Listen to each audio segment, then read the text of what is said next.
Welcome to my channel. ఈరోజు నేను egg bajji తయారు చేయబోతున్నానండి. గ్రామ్స్ శనగపిండి, ఎగ్స్, గరం మసాలా, సాల్ట్, మిర్చి పౌడర్, ధనియా పౌడర్, టేస్టింగ్ సాల్ట్, అలాగే ఫుడ్ కలర్. సో మనకు కావాల్సిన పదార్థాలు చూసాం కదండి. ఇప్పుడు మనం తయారు చేయ విధానం చూద్దాం. 5 బాయిల్ చేసిన ఎగ్స్ అండి. సో ఇది మనకు గరం మసాలా, ధనియా పౌడర్ 2 స్పూన్స్ అండి ఇందులో. సో ఇందులో మనకి రుచికి సరిపడా సాల్ట్ వేసుకోవాలి. నేనైతే ఇందులో 2 స్పూన్స్ వేసానండి. తర్వాత మిర్చి పౌడర్, ఇది కూడా మనకు కావాల్సినంత రుచికి చూసుకొని సరిపడా వేసుకోవాలి. ఎక్కువ స్పైసీగా తినేవాళ్ళు ఎక్కువ వేసుకోవచ్చండి.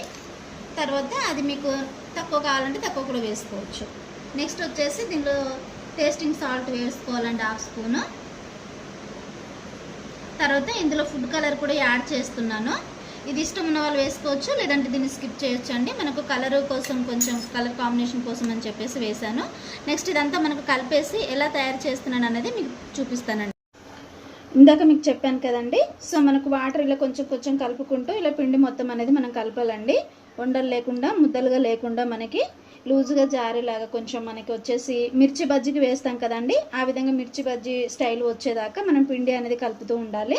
వాటర్ మరీ లూజ్గా అయినా కూడా మనకు కరెక్ట్గా రెసిపీ అనేది రాదండి. సో ఈ విధంగా పిండి అనేది మనం కలుపుకోవాలండి. మరీ లూజ్గా కాకుండా, గట్టిగా కాకుండా, ఈ విధంగా మనకు కొంచెం జారేలాగా కలుపుకోవాలండి. ఇలా పిండి మొత్తం కలిపేసిన తర్వాత దీనిని ఒక 10 నిమిషాలు మనం పక్కన పెట్టేసుకోవాలి. అప్పుడే మనకు ఎగ్ బజ్జీ అనేది కన్సిస్టెన్సీ కరెక్ట్గా వస్తుంది. మనము ఉడకబెట్టిన ఎగ్ అనేది మనం ఇందులో పిండిలో కలపాలి.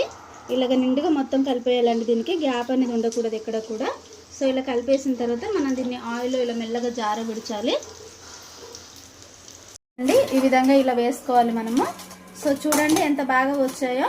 ఇంతేనండి, ఎక్కువ కష్టపడాల్సిన అవసరం ఏం లేదు. చాలా ఈజీగా చేసుకునే రెసిపీ అండి. ఈ విధంగా కట్ చేసుకోవాలండి మనము. దీంట్లో మనం కొంచెం చాట్ మసాలా అనేది వేసుకోవాలి. తర్వాత నేను ఇందులోకి టమాటా చట్నీ తీసుకున్నాను, కొంచెం ఆనియన్ తీసుకున్నానండి.